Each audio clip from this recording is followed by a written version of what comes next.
설 연휴 잘 보내셨습니까? 설이 끝나고 나면 세뱃돈을 받은 학생들은 두툼해진 지갑을 보면서 나름대로 어디에 쓸까 궁리를 할 텐데요.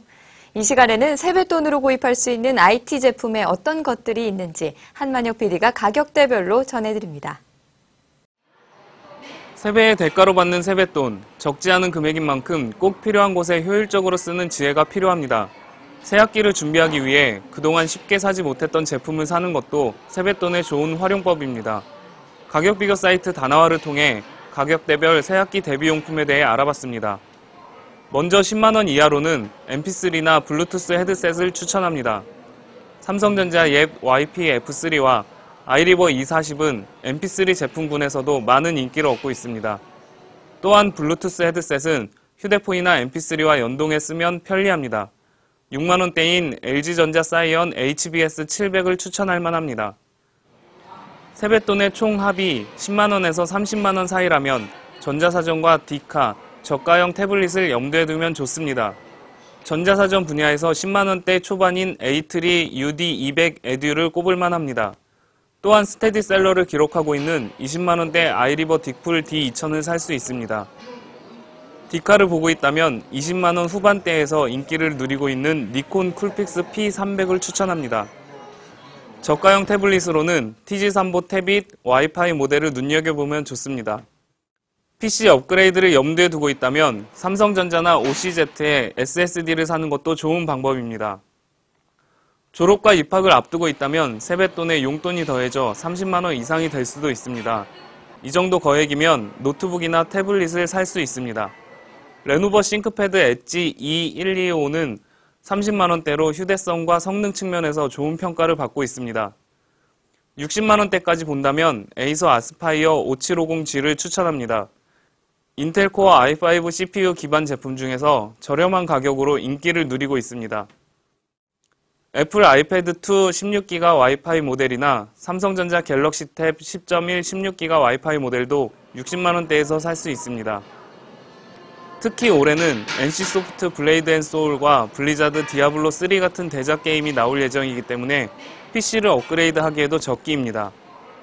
SSD나 그래픽카드를 업그레이드하거나 30만 원대로 가격이 떨어진 27인치 이상의 모니터를 장만하는 것도 좋습니다. 모니터 중에서는 30만 원대 초반인 LG전자 플래트론 M2780D 모델이 제격입니다. 가격대에 맞는 새학기 대비용품을 지혜롭게 고른다면 세뱃돈을 효과적으로 사용할 수 있을 것입니다. 미디어잇 한만혁입니다. 자동차를 가진 분들은 귀를 쫑긋, 말초신경은 이것까지는 필요 없고요.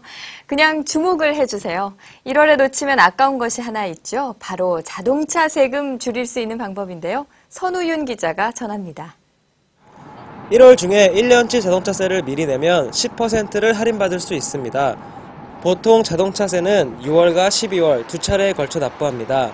하지만 1월에 모두 납부할 경우 세액의 10%를 할인해주는 자동차세 연납 제도를 전 지방자치단체가 시행하고 있습니다. 이 연납 제도는 차량 소유자가 미리 신청을 해야 하는데요.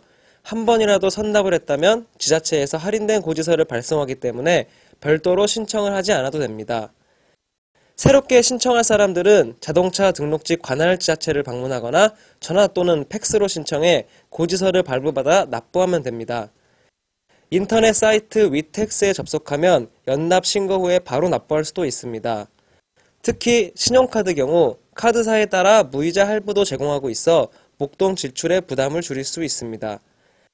자동차세를 모두 납부한 후 차량 인도나 폐차를 할 경우엔 이후 날짜만큼 계산해 돌려주며 다른 지역으로 이사를 갈 경우에도 기존의 선납을 인정해줍니다. 만약 1월에 신청을 못했다면 3월이나 6월, 9월에도 연납이 가능하지만 이때는 할인율이 낮아집니다. 자동차세 연납 제도 이외에도 지자체에 따라 자동차 요일제에 가입한 차량은 추가 할인도 받을 수 있어 조금만 챙긴다면 자동차에 들어가는 세금을 줄일 수 있습니다. 미디어잇 선우윤입니다.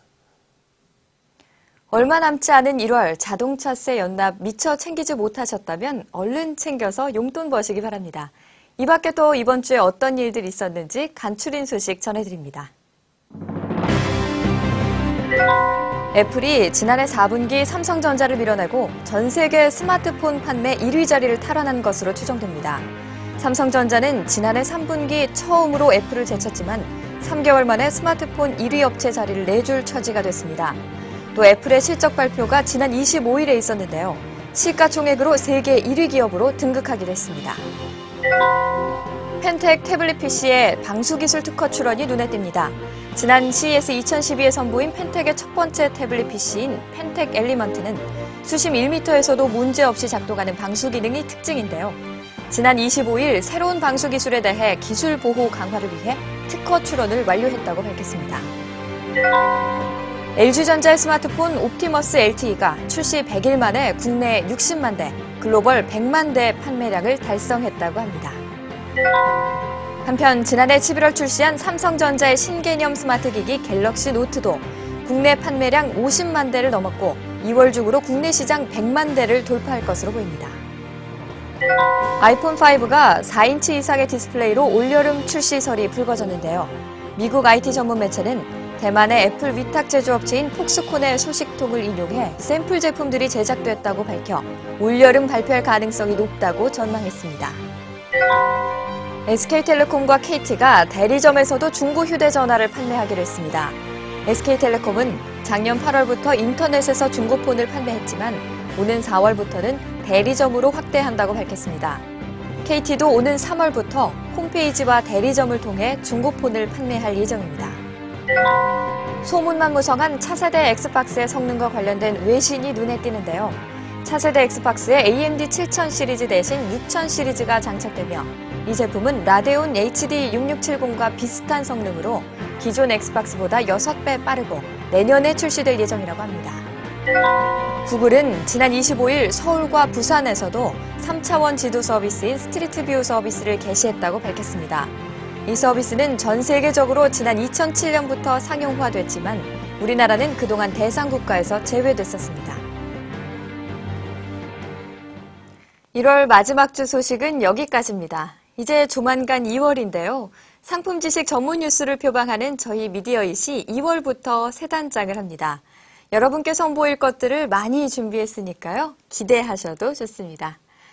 자고 나면 새로운 상품들이 빛의 속도로 쏟아져 나오는 세상입니다. 더욱 알찬 상품 정보 알려드리기 위해 발바닥에 땀이 나도록 뛰어다니겠습니다. 많은 관심과 더불어 애정 어린 조언 부탁드리겠습니다. 저는 다음 주에 새로운 소식들로 찾아뵙겠습니다. 함께해 주신 여러분 고맙습니다.